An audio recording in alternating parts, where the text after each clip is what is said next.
Somewhere right now, someone with the same hair type as you, same thickness, same texture, same everything, is walking around with volume that actually lasts, and you're here, patting your flat, lifeless hair down in the mirror wondering what they're doing differently. It's not expensive treatments, it's not a different shampoo that costs hundreds of dollars, it's 5 simple things, which you can start doing today, and I'm here to tell you those things. So, let's get into it. Tip 1. Stop letting gravity win from the start. The second you step out of the shower and let your wet hair just hang the way it wants to, gravity is already flattening everything at the root. And then you dry it like that, and wonder why there's no volume. Here's the fix. After you towel dry your hair, gently, not rubbing, flip your head completely upside down. Hair hanging forward, away from your scalp. Now use your fingers and lift from the roots. Just scrunch and separate. Break the hair away from the scalp so air can get underneath it. Do this for about a minute, then slowly come back up, and don't smooth it down, just leave it, let it dry with that lift already built in. 1 minute. 0 cost. Your hair starts drying with volume instead of flatness, that's it. Tip 2. Your part is the problem.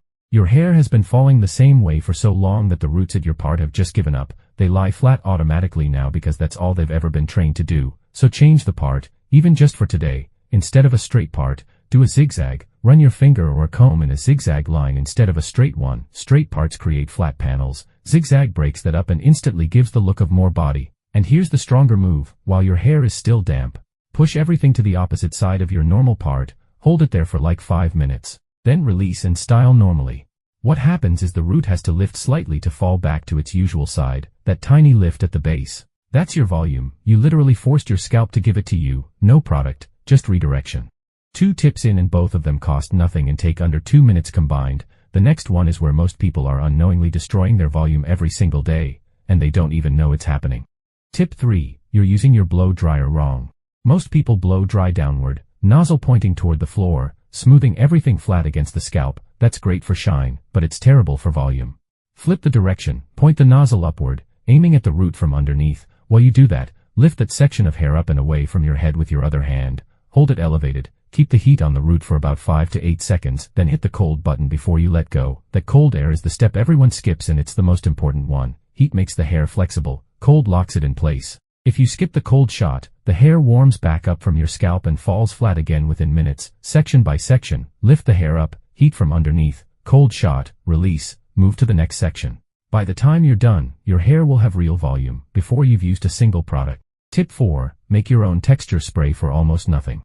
That beachy, full, effortless look people have. That's texture, and texture is what gives hair grip so it doesn't just slide flat. You can make it at home in 30 seconds. Small spray bottle of warm water, 1 teaspoon of sea salt. If you have aloe vera gel at home, add half a teaspoon. It gives a light hold without making it stiff or crunchy and then shake it. That's it. That's your texture spray. When your hair is about 80% dry, not wet, not fully dry, mist it lightly, focusing on the roots and mid-lengths. Then do the upside down scrunch again from tip 1. The salt creates tiny texture on each hair strand so they grip each other instead of sliding. The aloe keeps it from going dry or brittle. Your hair stacks and holds instead of collapsing. Use it 2 or 3 times a week, not every day. Too much salt over time dries things out, but as a styling tool, nothing this cheap works this well.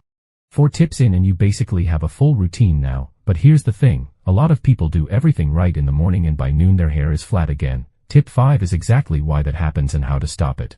Tip 5. Stop touching it, and fix your nights. Every time you run your fingers through your hair during the day, and most people do it without even realizing, you're moving oil from your scalp and your skin straight onto the hair shaft. Oil weighs hair down. It's slow and invisible, but by midday your roots are coated and nothing is staying up. The rule is simple. After you style, keep your hands off your roots. If you need to adjust something, use the back of your hand, not your fingertips. The back of your hand has less oil transfer. Small habit, big difference over the course of a day. Now the night part, because this is where tomorrow's volume gets ruined tonight. Lying on your hair flat for 8 hours compresses the roots completely. Before you sleep, take a very loose, high bun or ponytail right at the top of your head. Loose, not tight, just gathered up so the roots aren't getting crushed against a pillow all night. And if you can swap your pillowcase to satin or silk, do it. Cotton grabs the hair and pulls moisture out of it. You wake up with dry, rough, flat hair. Satin lets the hair slide so you wake up with movement still in it. A satin pillowcase is cheap and it's one of those things that quietly fixes something you never connected to your hair before. That's the 5. Flip your hair upside down after washing. Change your part. Blow dry from underneath with a cold shot. Make the salt spray. Stop touching it and protect it at night. None of this is complicated. None of it requires anything expensive. It just requires you to actually do it, consistently, not just once. So, give it a week, see what your hair looks like by day 7 and then come back and tell me if you see any impact, and I'll see you in the next one.